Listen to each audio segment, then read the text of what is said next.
15 अगस्त 2014 वो दिन था जब पहली बार देश के प्रधानमंत्री ने लाल किले की प्राचीर से स्वच्छता और शौचालय का जिक्र किया। लोग हैरान हो गए। कुछ पॉलिटिकल पार्टीज ने, विपक्ष के दलों ने प्रधानमंत्री का इस विषय पर मजाक तक उड़ाया। सिर्फ जिक्र नहीं किया गया बल्कि इसे पूरे मिशन मोड पर लागू करने की दिशा में कदम भी उठाए गए। ठीक 1.5 महीने बाद 2 अक्टूबर को खुद प्रधानमंत्री मोदी ने हाथों में झाड़ू थामा और देश में एक नई स्वच्छता क्रांति का आगाज कर दिया। प्रधानमंत्री मोदी का यही स्वच्छ भारत मिशन आज दुनिया भर में मिसाल कायम कर रहा है। इंटरनेशनल साइंस जर्नल नेचर की रिसर्च के मुताबिक स्वच्छ भारत मिशन की वजह से देश में हर साल 60 से 70 हजार मासूमों की जान बच रही है। यह आंकड़ा भारत के 35 राज्यों और केंद्र शासित प्रदेशों के 640 जिलों के सर्वे के आधार पर है। सोचिए कितनी बड़ी बात है। स्वच्छ भारत मिशन का मकसद घरों में, कम्युनिटी और सार्वजनिक जगहों पर शौचालय बनाना था। इसमें गंदे शौचालयों को फ्लश वाले शौचालयों में बदलना और वेस्ट मैनेजमेंट सिस्टम को विकसित करना भी शामिल था। रिसर्च से एक और इंटरेस्टिंग बात पता चली है कि पानी और स्वच्छता की स्थिति में सुधार से शिशु मृत्यु दर में काफी हद तक कमी आई है। आपको यह खबर बहुत सामान्य लग रही होगी, लेकिन यह खबर भारत जैसे देश के लिए बहुत बड़ी है। उस मां से पूछ के देखिए जिसका बच्चा आज उसके साथ खेल रहा है।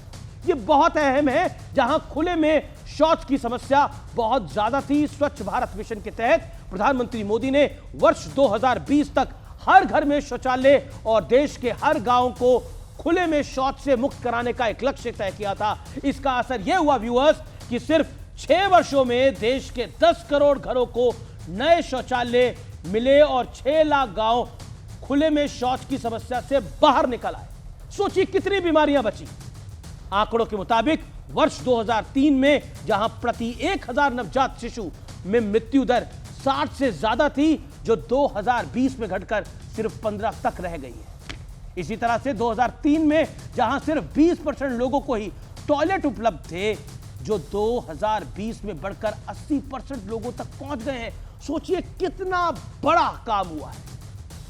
प्रधानमंत्री मोदी के इस कदम से ना सिर्फ नवजात मृत्यु दर में कमी आई है, यानी बच्चों की जीवन बढ़ा है, बल्कि भविष्य के भारत की नींव भी बड़ी मजबूत हुई है। तो प्रधानमंत्री मोदी का यह फैसला हम कह सकते हैं कि एक बड़े विजन के साथ था, दूरदर्शी था और इसका परिणाम देश का भविष्य जरूर याद रखेगा, क्योंकि यह देश की दशा और दिशा दोनों तय करेंगे। मैं बार बार कहता हूं कि शौचालय की समस्या आप बड़े बड़े घरों में रहकर नहीं फील कर सकते, मेट्रो सिटीज में रहते हैं तब भी फील नहीं कर सकते, लेकिन गांव देहात में यह समस्या बहुत बड़ी है। और अगर आप बड़ी सिटी में रहते हैं तो झुग्गियों में भी यह समस्या बहुत बड़ी है। उस मां से पूछ के देखिए, उस बेटी से पूछ के देखिए जिसके पास शौचालय नहीं था जाने के लिए, खुले में जाना पड़ता था। इसीलिए शौचालय को इज्जत घर भी कहा जाता है। यह खबर सिर्फ शौचालय की नहीं है, यह खबर बदलते हुए भारत की नींव की है और उसका जीता जागता उदाहरण है। नमस्कार, यह खबर बहुत महत्वपूर्ण है।